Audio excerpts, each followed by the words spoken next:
This is a very, very important message to the entire Nigerian people, and I solicit you share it widely. At this stage, if we evaluate the 3 years, soon to be 4 years of the Buhari government, some progress has been made. The same way, if we evaluate the years of Jonathan's government, there was some progress too. And the years of Obasanjo's government, there was also some progress. I remember that was the time a lot of Nigerians from the diaspora came back home because they were excited at the opportunities that seemed to be available. And that was a point in time when there was a lot of technological development. We had a lot of startups come up. It coincided with the internet boost. We also had during Jonathan's time a lot of the development of Nollywood industry, which is some people say one of the largest or the largest sources of revenue to Nigeria. I'm talking about revenue. A lot of people don't know a lot of the main sources of revenue to Nigeria other than oil. And this includes Nigerians in the diaspora who we send home as much as I read somewhere $33 billion per year. All these monies are, as much as our budget is. Now, all is not lost, but we obviously are not anywhere near where we should be as a nation. Suffering continues, oppression continues, corruption continues, greed, insatiable greed continues.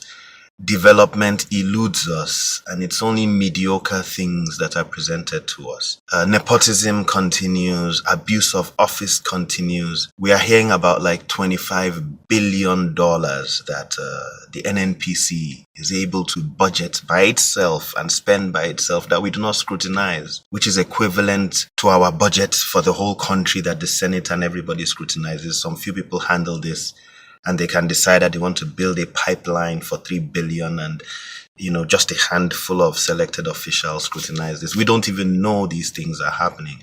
So this is the way forward. I want to implore all Nigerians to just sit tight. I would rather we protested and revolted for urgent change. That is my primary wish. But since Nigerians are largely docile, as with most people in the world, that revolution might not come as soon as it should. So here is the advice I want all of us to spread. Okay, the cabal must go.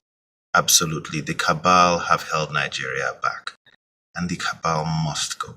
And we should all be determined in 2019 to kick out the entire cabal. It doesn't matter who they are, how close they are to us, north, south, east, west, all these people who have held Nigeria back with colonial mentality.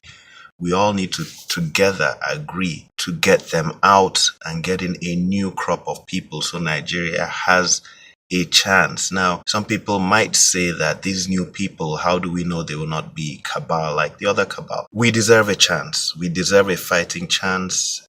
Most nations have had revolutions and have had that fighting chance and are way better off than us. Ghana, Rawlings, in his revolution, he kicked out the cabal. He actually killed them. And Ghana was so much better for so much longer for it. So that gives us a 50-50 chance at least, rather than where we are today, where the chance is pretty much zero. They sit there, they set up the fuel subsidy scandal and rip us off. They set up the forex subsidy scandal, the one under Buhari's government, and rip us off of billions, as Emir Sanusi said. They rip us off of billions of dollars. They control NNPC and just rob us blind. From the Izani to the ones now, they said, reporting Sahara said Abba Kyari, Maman Daura in charge of all this Baru and all this stuff going on. The cabal always loot us silly. Now, the solution to Nigeria's problem is two things. One, the cabal must go. The second thing is, and we need to spread this message around. You go to the marketplace, you tell the market women in your local dialect that this is our plan, this is what we are going to do as Nigerians. So the second thing that we have to do is we have to determine that whatever candidate we support from now till 2019, I'm contesting for president, for instance, and this is what I promise. These are the changes I promise to deliver. And even if you are not going to vote for me or my party or my candidates. Whatever candidate every Nigerian should stand behind must be a candidate that promises the restoration of regionalism.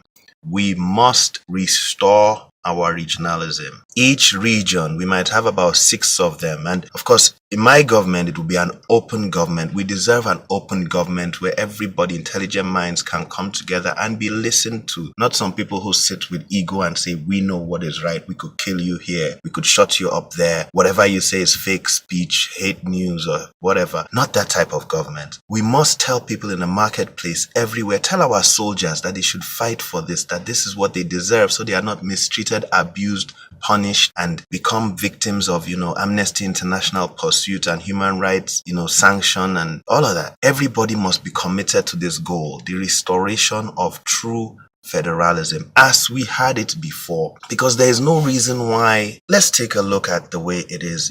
Jonathan didn't treat the North well. There's no question about it. He sat back and allowed Boko Haram to kill hundreds of thousands of people in Borno. So Northerners did not like him for that. Now we have Buhari, and Southeasterners and Southerners do not like him. Sometimes in our elections, people vote 99% for a candidate not because they like that candidate, but just in spite of the other region, because they just don't want that other person. So we switch from a candidate who the Northerners love to a candidate who the Southerners love without positive energy from the people. We can't move forward. To sort this out, we just need to get back into the regions we were in. And who destroyed our regions? Obasanjo. Aguiyi-Ironsi. Are these the people who should destroy our lives permanently? The people who do not want the restoration of regionalism are the cabal, because they have these massive investments. They are able to take advantage of the central, all-powerful government in the center and use it to their advantage to work silently and control all the wealth and promise of Nigeria. But once we restore our regions, and then we are going to decide, we are going to hold a series of meetings, we are going to decide on how much of your resources you should have control of, let's say initially, and then maybe in the next 3 years. The people are going to decide this, but make sure the candidate promises this. So we may start from, let's say, 60% and say, okay, for certain regions, we'll give you more initially, or we may go to 90% resource control. Let's make the center totally weak, and we are formatting. I have a whole group of people who are working in Cabal Moscow, and we are formatting different options of government. We are looking at different countries. So just make sure the candidate promises the restoration of true federalism, what we used to have, because we may hate the Brits, but the Brits actually had an idea that worked. For instance, let's look at countries around the world. America practices true federalism. Every state in America is its own entity, has its police, has its laws, has its system. Every state in America is a region of its own. Britain practices true regionalism. Anywhere you look, Ghana never tossed away their system, and they still practice true regionalism. The Middle East, UAE is divided into regions. And I was there about 2 months ago, and they were telling me, they were like, Sharjah, I think, is one of the strict areas. It has very strict Sharia law. And people work in another region and go home to Sharjah. That's where they raise their family, because they want their family to be their family, their kids to grow up with certain ethical and moral values.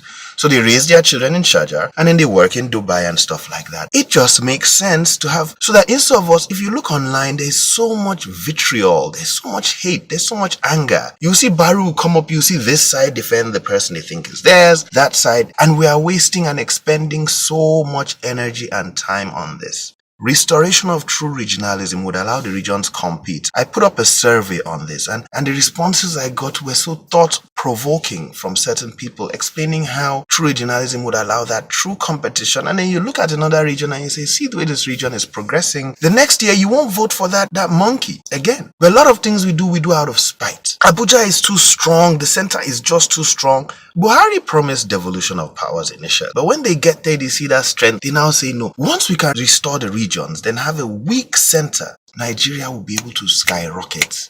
regions will compete and we will move way advanced. So make sure that this is priority. From now on, this is the conversation. You spread it around that this is the conversation. Arewa youth are very intelligent guys. They said something that resonated well with me. They said, we should not allow the men of yesteryears, the Buharis and Atikus, we are not allowing them to restore our regions because we cannot trust them to do it. That let's just wait and make sure the candidate we bring in 2019 does that. That let's bring in a new generation candidate who's going to give us that promise, who's going to divide our regions appropriately. And that makes sense because, for instance, how do you divide the regions? When you look at Kaduna, I believe, and some people suggested, for instance, South Kaduna is cut into the middle belt. And that may stop all that friction and tension there. So those people are not subjected to a leader like El-Rufai, who cares less about them or anybody, any other minorities and stuff like that. So we should tell your friends, tell people in the market square, share this message. Tell soldiers that if they are fed up, tell policemen that if they want their police to be up to par with international standards, to be a respected organization that is sent to deal with a restoration of peace and is not overshadowed and kicked aside by the military. Now, if any region decides that they want boots on the ground, that's up to them. But let each region decide that if the police want better development, if this community wants better development, if we want the promise of nationhood, we should all stand by a candidate who from now starts to outline that truly federal pathway and the restoration of regions. So this is the war of the people versus the cabal, because the cabal do not want, they are scared of it. They are scared of having to go to a region and try to establish their leech, vulture, jackal dependency within a new region. All they do is they control the global politics, control the center, and just one region you hear in Niger State, you hear they give Dangote acres of land. That's the size of 2/3 of Lagos. Just like that. Another place you hear they sell this to this cabal. They sell that infrastructure. You see they're about to sell Lagos Airport and Abuja Airport to the cabal. This is how the cabal keep operating with that center. They just control the politics, put their money behind the candidates. They use NNPC and stuff. They get money out of NNPC and stuff and they use it to sponsor the parties, and it continues this cycle. But once we divide back into our regions, when you look at the Land Use Act, that is a crime against God and man. Obasanjo did that. Obasanjo decided that he can take the land from the indigenes and give it to Babangida's tailor, give it to T.Y. Danjo. In America, it's never done that way. When you have land and oil is found under your land, you pay the government a tax, but you own the oil. It's found on your land. That's the reason why the Niger Delta is so polluted and poisonous and the people are agitating and you have all the problems we have, whereas all these things go away. A lot of people think the best resource is farming in the north or marble in the north or resource is oil. That's not the greatest resource. The greatest resource on earth is human resource, human capital. And we will have that opportunity to develop our human capital. Not when everybody waits for a center or blames a center. We can't continue to waste our lives and our time this way. This is Dr. Perry Brymo.